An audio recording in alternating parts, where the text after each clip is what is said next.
ഇന്ന് തയ്യാറാക്കിയിരിക്കുന്നത് മുട്ട കൊണ്ടുള്ളൊരു റെസിപ്പി ആട്ടോ. ചോറിൻ്റെ ഒക്കെ കൂടെ സൈഡ് ഡിഷായിട്ട് നമുക്ക് സെർവ് ചെയ്യാൻ പറ്റുന്ന ഒരു കിടിലൻ ടേസ്റ്റുള്ളൊരു മുട്ട കൊണ്ടുള്ളൊരു റെസിപ്പി തന്നെയാണിത്. അപ്പോൾ ഇതിന് മുട്ട ചിക്കിയതെന്നും എഗ് ബുർജി എന്നൊക്കെ പേരുണ്ട്. അപ്പോൾ നമ്മുടെ ഈ ഭാഗത്തേക്കൊക്കെ മുട്ട ചിക്കിയത് എന്നാണ് പറയാറുള്ളത് കേട്ടോ. അപ്പോൾ നമുക്ക് റെസിപ്പിയിലേക്ക് കിടക്കാം. അപ്പോൾ അതിന് വേണ്ടിയിട്ട് ഒരു കടായി വെച്ചിട്ടുണ്ട്. ചൂടായി വരുന്ന സമയത്ത് അതിലേക്ക് ഒരു ടേബിൾ സ്പൂൺ വെളിച്ചെണ്ണ ഒഴിച്ച് കൊടുത്തിട്ടുണ്ട്. ഇനി അതിലേക്ക് 2 പച്ചമുളക് ഇതുപോലെ ചെറുതായിട്ട് കട്ട് ചെയ്തിട്ട് ഇട്ട് കൊടുത്തിട്ടുണ്ട്. പിന്നെ അതുപോലെ തന്നെ ഒരു ഇഞ്ചി, ചെറിയൊരു കഷ്ണം ഇഞ്ചി എടുത്തിട്ട് നീളത്തിൽ കട്ട് ചെയ്തിട്ട് ചേർത്ത് കൊടുക്കുന്നുണ്ട്. അപ്പോൾ പച്ചമുളകൊക്കെ നിങ്ങൾക്ക് എരിവിന് ആവശ്യത്തിന് കൂട്ടും കുറയ്ക്കുകയൊക്കെ ചെയ്യാം. അപ്പോൾ 4 മുട്ടയാണ് ഞാൻ എടുത്തിരിക്കുന്നത്. അപ്പോൾ അതിന് വേണ്ടിയിട്ട് 2 പച്ചമുളക് എടുത്തിട്ടുണ്ട് കേട്ടോ.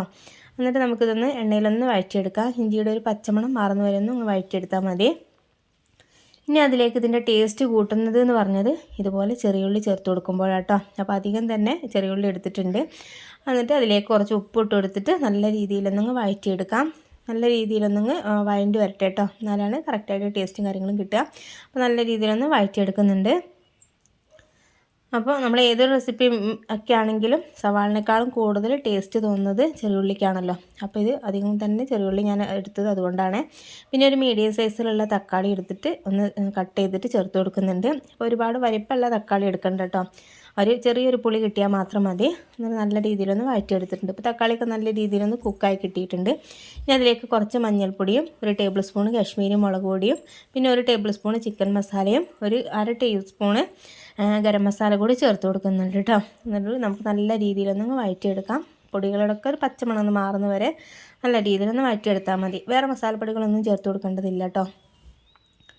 അപ്പോൾ നല്ല രീതിയിലൊന്ന് 1 മിനിറ്റൊക്കെ ഇളക്കി കൊടുക്കുന്ന സമയത്ത് നല്ല രീതിയിലൊന്ന് കുക്കായി കിട്ടിയിട്ടുണ്ട്. അതിന് നല്ലൊരു സ്മെല്ലും കാര്യങ്ങളും വന്നിട്ടുണ്ട് കേട്ടോ. ഇനി നമ്മൾ അതിലേക്ക് മുട്ടയാണ് ഒഴിച്ച് കൊടുക്കുന്നത്. 4 മുട്ട എടുത്തിട്ട് ഇതുപോലെ ഒന്ന് ബീറ്റ് ചെയ്തിട്ട് എടുത്തിട്ടുണ്ട്. അപ്പോൾ ഇതിലേക്ക് നമ്മളൊന്നും ചേർത്ത് കൊടുത്തിട്ടില്ല കേട്ടോ.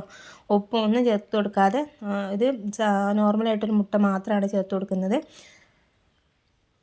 എന്നിട്ട് അതിലേക്ക് ഒഴിച്ച് കൊടുത്തതിന് ശേഷം കുറച്ചുകൂടി ഉപ്പ് ചേർത്ത് കൊടുക്കുന്നുണ്ട്. നമ്മൾ ഉള്ളി വഴറ്റുന്ന സമയത്ത് കുറച്ച് ഉപ്പല്ലേ ചേർത്ത് കൊടുത്തിട്ടുള്ളൂ. അപ്പോൾ ഇതിനൊക്കെ ആവശ്യമുള്ള ഉപ്പ് ചേർത്ത് കൊടുത്തിട്ട് നല്ല രീതിയിലൊന്ന് മിക്സാക്കി എടുക്കാം. മുട്ട ഒഴിച്ച് കൊടുത്തതിന് ശേഷം നമ്മൾ കൈ എടുക്കാതെ ഇതുപോലെ നല്ല രീതിയിലൊന്ന് മിക്സാക്കി കൊടുക്കണം. എന്നിട്ട് ഒന്ന് വറ്റി കിട്ടണം കേട്ടോ. ഇതുപോലെ ഒന്ന് ഡ്രൈ ആയി കിട്ടണേ. അപ്പോൾ ഇതുപോലെ ഒന്ന് കൈ എടുക്കാതെ ഇളക്കിയതിന് ശേഷം ഇതുപോലെ ഒന്ന് ആയിട്ടുണ്ട് കേട്ടോ. 2-3 മിനിറ്റ് ഇതുപോലെ ഒന്ന് ഇളക്കി കൊടുത്താൽ മതി. നല്ല രീതിയിലൊന്ന് കുക്കായി കിട്ടിയിട്ടുണ്ട്. ഇനി നമുക്ക് ഫൈനലായിട്ട് കുറച്ച് മല്ലിയില കൂടെ ചേർത്ത് കൊടുക്കുന്നുണ്ട് കേട്ടോ. അപ്പോൾ പെട്ടെന്ന് തന്നെ തയ്യാറാക്കാനായിട്ട് കഴിയുകയും ചെയ്യും. നല്ല ടേസ്റ്റി ആയിട്ടുള്ളൊരു റെസിപ്പി തന്നെയാണിത്.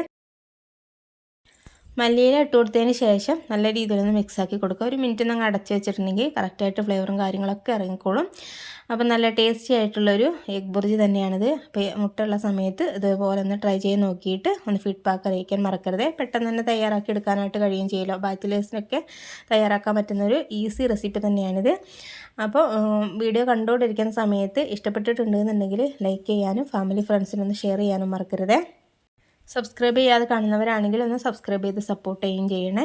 അപ്പോൾ നമുക്ക് ഇതിനേക്കാളും നല്ല കിഡിലൻ വീഡിയോയുമായിട്ട് വീണ്ടും കാണാം. Okay, thank